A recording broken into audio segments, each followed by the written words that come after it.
Ban all automation that doesn't make how I want to earn a living possible. Get naked and go live in a cave, you Luddites.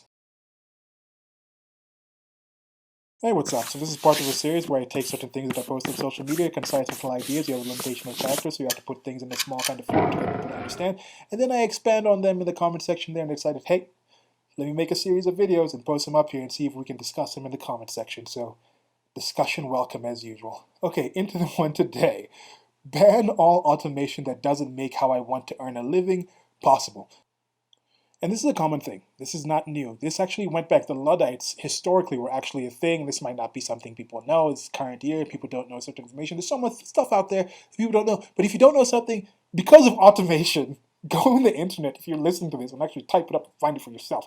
Well, anyway, so the Luddites were a secret oath-based organization of English textile workers back in the 19th century, a radical faction of which destroyed textile machinery as a form of protest. The group was protesting against the use of machinery in a fraudulent and deceitful manner to get around standard labor practices.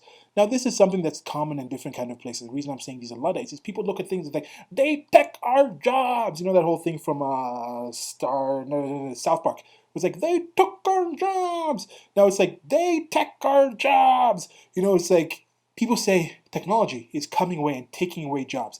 This is something that's happened. Automation, it's on the right, on the left, politically, all over the world. They're talking about automation taking jobs away from people and things like this. But part of the reason there's so many people to begin with is due to automation. Currently, there's so many really cool things in the Discovery Channel, the National Geographic, these documentaries, how they do things, how things work. Check them out. There's so much really good information out there that I see some of these things and I'm just amazed by all the automation, all the machines that go into things. There's hardly any field out there that you can actually look at today that you actually have success in, that's actually well done, that's actually globally done in that kind of situation where it's like, hey, there's no actual machines involved in this. Machines are human beings doing things to create certain things that are better for other human beings. You create a brand new field of something, there's also going to be an entire set of jobs set up for people who can actually create those machines, who can actually maintain those machines. It's going to free up people to do things on other things.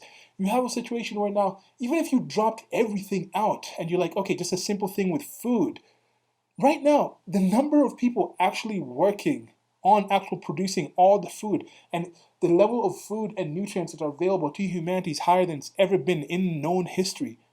Yet the percentage of people actually employed in doing that is lower than it's ever been in known history before there was. Maybe there was a time when there was like, okay, we're just getting to the time when people were finally starting to have agriculture and maybe it was down like 1% of the people actually knew how to do it. And that's when you can actually go back to it. But ever since that information has been spread around, due to machines, due to automation, due to technology, there's been ways to reduce that and increase the benefit for everybody else.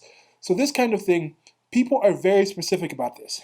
Oh, I am going to lose my job. My preferred constituency, my in-group are going to lose their jobs if this form of automation comes, so we need to stop that automation. They're not worried about these factory workers, these Luddites who were tearing down the looms and things like that.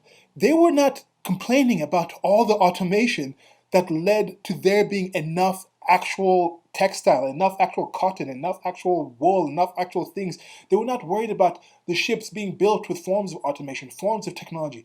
They were not worried about the shipping. They were not worried about the roads being built with machines. They were not worried about the informational systems that were being set up to actually ship these things all over the world so there was enough demand for them to actually create what they were creating. They were not saying cancel all of those things out. They were just saying, no, let's take down the textile machinery so we can have our jobs. No, stop this. If you truly want this kind of situation, you need to actually let go of everything because there's almost nothing you're using in your life today that doesn't involve some heavy level of machines, automation, and all those things. It's in our life. It's part of why we're here, and it is a result of human ingenuity. It's a result of other people having jobs. It's probably the reason you have your job to begin with. So don't be so afraid of automation. Don't be a Luddite. Let's embrace these things and see what comes.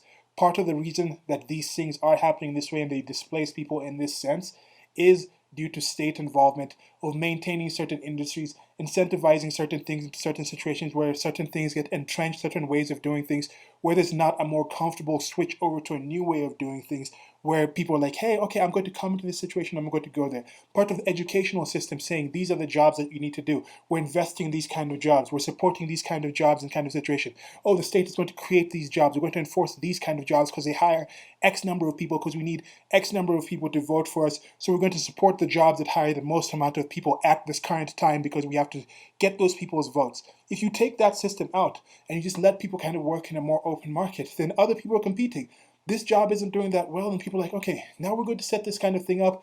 We're going to set it up in this location. We don't have this centralized influence in this kind of situation. If you move to that location, there's enough kind of support and things like that. People can cross borders, people can move around. They don't feel they have to stay in one location. They're not educated in certain things that might not be working as well as the market. Maybe people who are actually inventing these new kind of jobs, inventing these new kind of things, will be the people who say, okay, we're inventing this new way of doing things. And instead of just saying, oh, the people need to be actually educated by a centralized system, we'll find a way to incentivize and educate the actual people that we have in order, the people who don't know these things, in order to learn this new kind of thing. So there's all these other systems that could be out there if we didn't have this state involvement mucking things up. That's where I'm seeing most of the problems coming, because it is an actual issue. People are being displaced, but it's not because of new technology in and of itself that we need to fight. We need to fight the reason that makes the adoption of these newer technologies as uncomfortable and less smooth than it actually could be. Like, share, and subscribe. Goodbye.